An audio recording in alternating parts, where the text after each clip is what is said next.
my dear friends of good design. Welcome to the Daily Creative Challenges in Adobe Illustrator. And I'm your host, Julia Vaca. This time we have updated my lower third. Yay! So, identity issues. Yes, that's what I have. Changing a last name is very challenging. So hopefully you all are doing great. We have a lot of lovely people in chat. Randall, Anthony, Wade is here, Rose is here. It's so good to have you all. I'm so glad that my Illustrator pillow is coming out in the background. So cool. Rhonda is joining and Andre is here.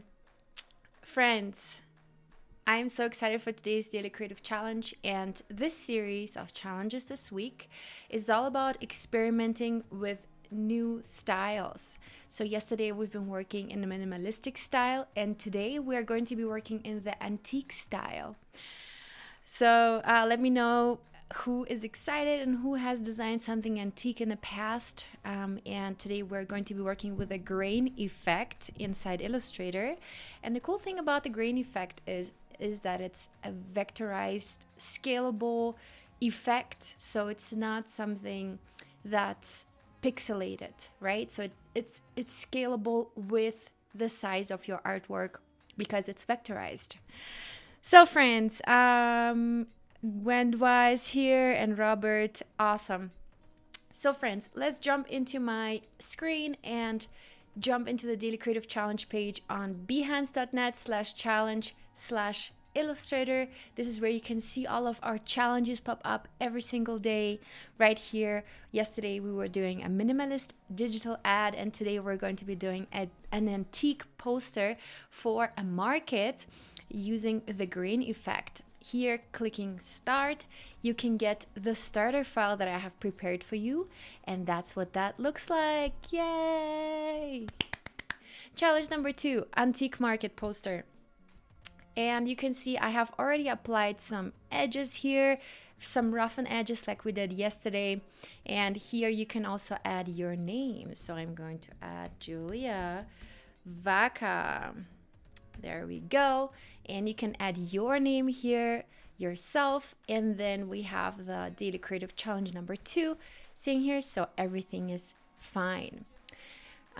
Cool. So if you look on the side here, I have prepared some assets for you to work with.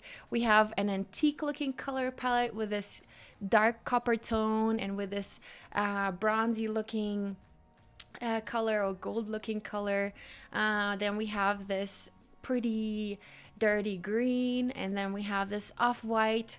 So if we're thinking of antique, and back then thinking of, let's say, paper, right? How to make a paper look antique or something look antique. And that we can do by thinking about the old times. So how was the paper back then? And back then we know that paper looked way more natural, right? So it was never as bleached as we have today. The perfect paper pages, completely perfectly white. Back then, it was not the case, right? Paper always looked slightly off white, so it was always like a beige, brown paper. And then thinking of colors and thinking of print. Back then, there were only natural ways of getting color, right? These days, there are so many ways of getting color pigment and implementing it into the print. Back then, it was way more natural, so the color tones will always be slightly off. And how can we create color tones that look like they're antique? For example, here, let's say we have a red color tone, right? So let me go in here and select the perfect red color tone. So right now, this might be possible to print, right? Back then, this color would probably not be possible or as available to print, right? Or not as cheap. And back then, colors like blue were really barely accessible. So only rich people were able to afford colors that were dyed in blue color. So think about those things back then, how things were naturally. And this is how you can achieve that color effect. So thinking of, for example, a red color, we will go and change that color to a way darker version of it. So maybe something like that, right? And this is the reason why I kind of chose this specific color. Or thinking of black. So black was never 100% black. It was more of like a charcoal color. So if we look at this black, we can see that it's not exactly here in the perfect black corner, but it's actually slightly off. It's in this kind of section, in this position, rather than being perfectly black. So this is exactly how you can achieve this effect. Cool. So who else is here? Nick is here. Awesome. Barbara is here. Cool. Yes. Get your starter file. Open your starter file. Now, yesterday we were already working with mini and variable concept. I think it's a pretty classic typeface that was probably existing for a while. Now, another typeface that I thought was really, really good for our antique look is Tapens, and you can download Tapens from fonts.adobe.com. And let's take another look at what kind of fonts can we actually get for this antique look. And I'm going to fonts.adobe.com, and I'm going to get some fonts from here. Or let's actually just quickly take a look at the fonts. And I'm going into all fonts, and here we can find different stylized kind of tags that we can look for: rounded, rough, fun, futuristic. So how can we actually look for something that looks antique? And thinking of something that looks antique, we think of typography like it was used back then, right? So how was the print, and how, what was in back then? And a font like this one, like Pens, for example, also looks very antique. So stuff like that, or black letter was also something that was used a lot. So here is the font that we're going to be using today. It's called Tapens, and here you can click on it. You can see it does look very antique and very old school. So I think it's going to be perfect for our antique market poster. And to activate these fonts, all you have to do is click activate 12 fonts, and then they will be already in your Illustrator. Now I have to log in, but you can activate them through that, and then you'll be able to access them in Illustrator, right? So I have that font already here. So another aspect, we've talked about color, we've talked about typography, another aspect of how to make something look antique. And think about production, right? How is something printed? How is something put together? And so, for example, if we have like something like a straight line, back then, the lines were not as straight. Production was not as perfect. There was no such machinery to create perfect results. So a lot of times things were even hand painted. So hand painted and painting on a textured wall, for example, or on textured wood would never come out as perfect, right? So surfaces were not as perfect back then. And so this is another aspect that plays into our design, right? So keep that in mind, that the surface that you're working with in the past is never as perfect as it is these days.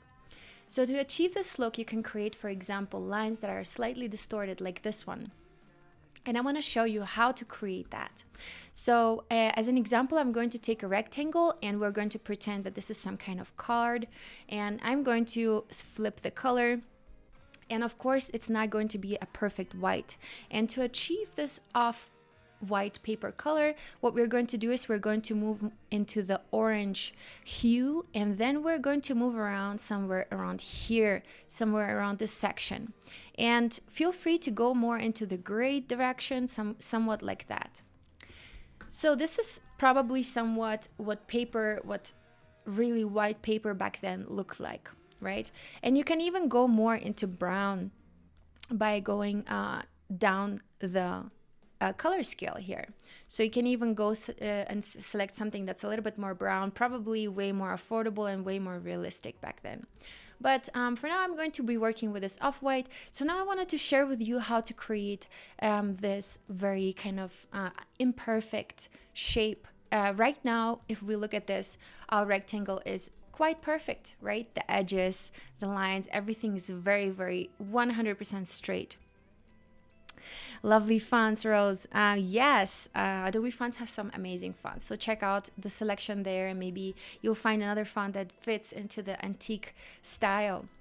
So let's go ahead and select our rectangle that we've just created. And I'm going to Effect, Distort and Transform, and then we're going into Roughen. That's something we've been using yesterday as well. So I'm going to click Roughen, and as you can see right now, it's quite intense. Now I can go and make 1% of the size, but I can also go in and make 0.2% of the size. So it's going to be way smaller. Right, you can see now we kind of are almost there in terms of the shape. Now we can go in and adjust the roughen effect on our rectangle by going into the properties panel and click on roughen, and we can also adjust and make it a little bit more detailed if we want to. So you can see as we are adjusting the detail here, with the detail, there are slightly more kind of wrinkles that are coming into that paper. So make sure to select whatever you think works best. And the same thing, and now you can see that this piece of card or paper already kind of looks quite antique. Now, what else can we do? And another thing that we can do is we can add texture, of course. We can go in and add an image and overlay it. That would be another option. So let's quickly actually take a look at that. I would like to, or maybe you can try it yourself. So you can take any kind of image of old paper, overlay this, clip mask, and achieve that effect. But what you can also do is you can add a little bit of grain, and that's something I wanted to share with you today. And that's an effect that I have not used for the longest time. I had no idea that you can do some grain effects in Illustrator. I thought, you know, overlaying with textures will be kind of the best idea, which is true, but it's not scalable, right? And these effects that we have here are scalable. So we're going into effect and texture, and then we're going into grain. By the way, whoever is joining us from YouTube, make sure to head over to be.net/Adobe Live. And this is where you can ask questions and hang out with us and yeah, be part of the party. Cool. So you can see that you can adjust the intensity, and you can even create something looking somewhat like that, right? So it's almost quite pixelated for me. So what I want to do is I want to go down in the intensity, and I'm also going to go down in the contrast, and I'm going to go see and notice how that kind of affects my design. Let's see. Okay, let's try that. Let's see if we can, oh, okay. So, all right, so what I'm gonna do now is I'm gonna go and expand appearance first, and then I'm gonna go into my effect, texture, grain, and now this might be a little bit better. Let's see. Okay, this is interesting. Okay, so it looks like the grain effect is being applied to the edge. But for example, here you can see in this piece of paper that the grain is applied. So you can see there are like little tiny imperfections, little spots, and that reminds us of kind of the paper the way it was back then, and you know, paper being imperfect and having little bumps and shadows here and there. So let me actually just try a regular rectangle, and we can see if that's going to work better for us. Okay, so I'm gonna go and select a lighter color, just like that, and I'm going to invert it. Oh, I see. I think the effect was applied to my edge. Okay, so again, effect, texture, grain. Let's zoom in here. Stippled. Okay, I see. So I think this is the problem, the grain type. So you can adjust the grain type here, soft, sprinkles, and so on, but we're gonna go and select regular.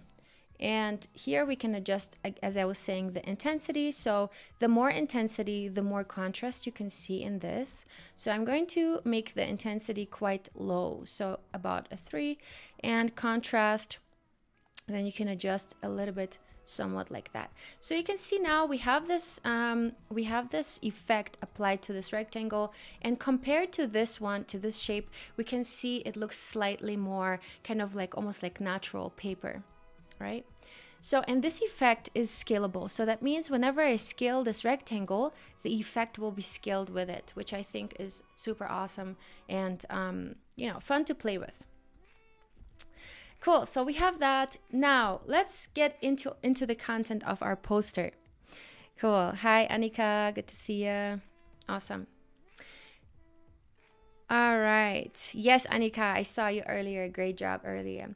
Cool. So what we're going to do is we're going to add a date to this, and we're going to add maybe some interesting information about the market, because what's the important information when talking about a poster, right?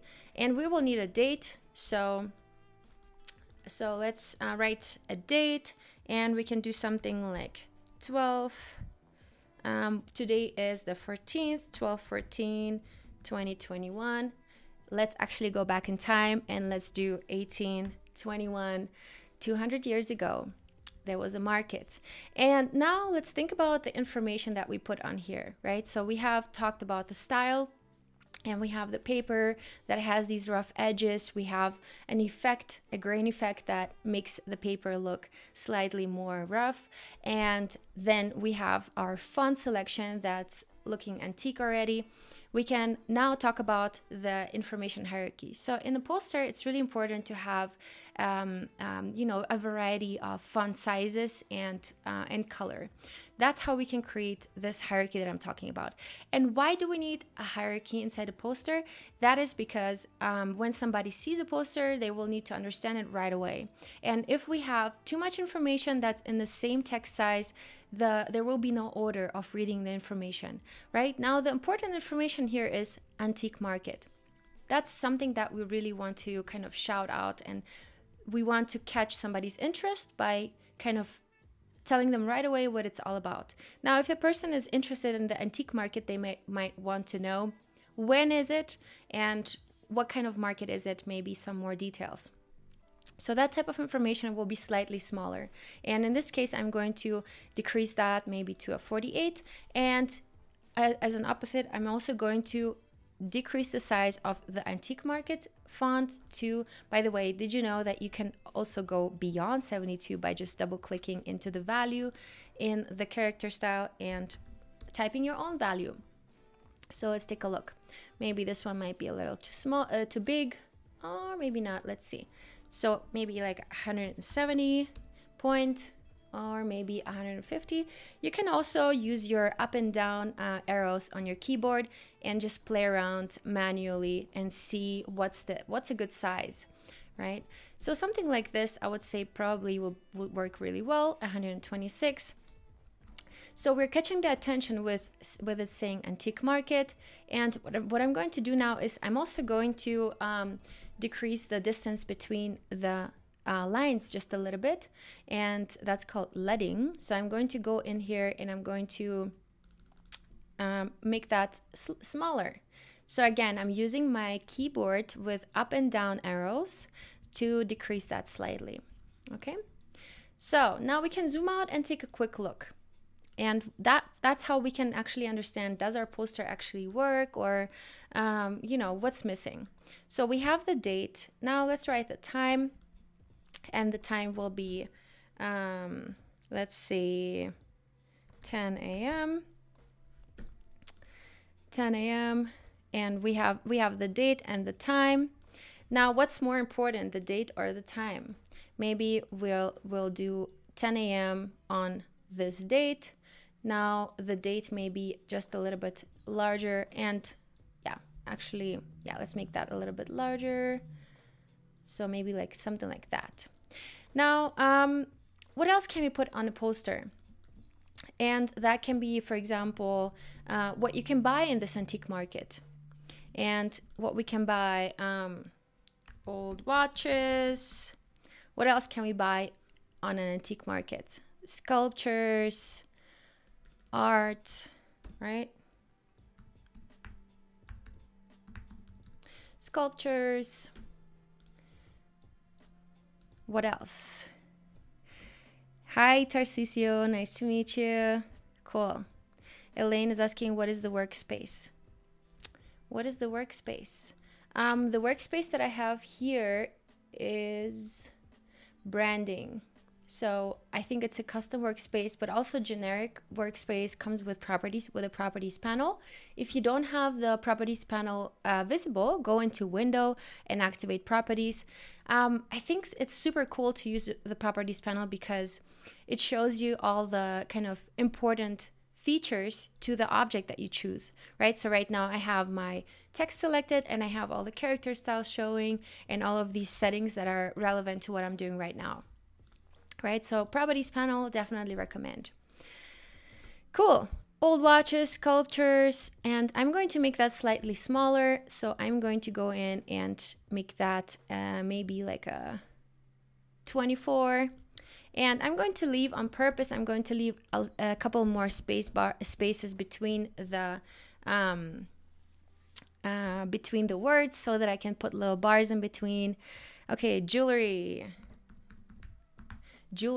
And back then also gold was really, very, very popular, right? People buy gold, buy coins. Maybe we can write gold coins.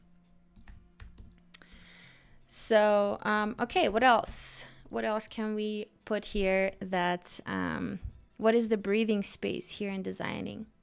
The breathing space. Okay, so the breathing space, I would say, are the spaces between our information. So this is the what, this is the when, and this is some other detail information, right? So when we have a poster or an event that we are announcing, we want to have the what and when for sure, and how, maybe, for example, purchase tickets online, that's the how, right? So all of these things need to be part of the poster. It's relevant information for an event, but it all depends, of course, on the poster that you're creating. Okay, so let's leave it by that. Old watches, sculptures, jewelry, and gold coins. And what I'm going to do now is I'm going to create a little frame for 10 a.m., 12:14, because it's really relevant and important information. And I'm going to use, again, the same color. And I'm going to roughen that edge here as well. So again, I'm going into Effect, Distort and Transform, and I'm going to go to Roughen. Okay, this is quite a line here. So I'm going to go and adjust that to again 0.2%. There we go. This looks way more natural, and I'm going to adjust that and place it kind of in. So the 10 a.m. 12:14 is already kind of here. Let's actually remove the year, because when do you ever see a year on a poster like that? It's always in the same year most of the times. And maybe we can even put that in one line. And let's just actually remove that and do something like this. 10 a.m. All right. Something like this. And we use space also to kind of separate the information slightly, right? And let's make that AM. It looks quite large in comparison to the numbers. So we're going to make that smaller, right? Something like that. Cool. All right. So we have that 12:14, 10 a.m.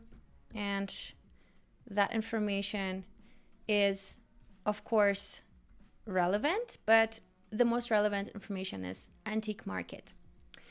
Cool. So we have that. Let's create another little frame around here so it looks like it's on purpose, like that. Cool. Now we can, of course, unify the stroke size. Here we have a stroke of 3 points, and here we have a stroke of 1 point, so we can adjust that to 3 as well to keep that all consistent. And now, one last thing that I want to add are slight like little dividers here, and they are going to be the same color.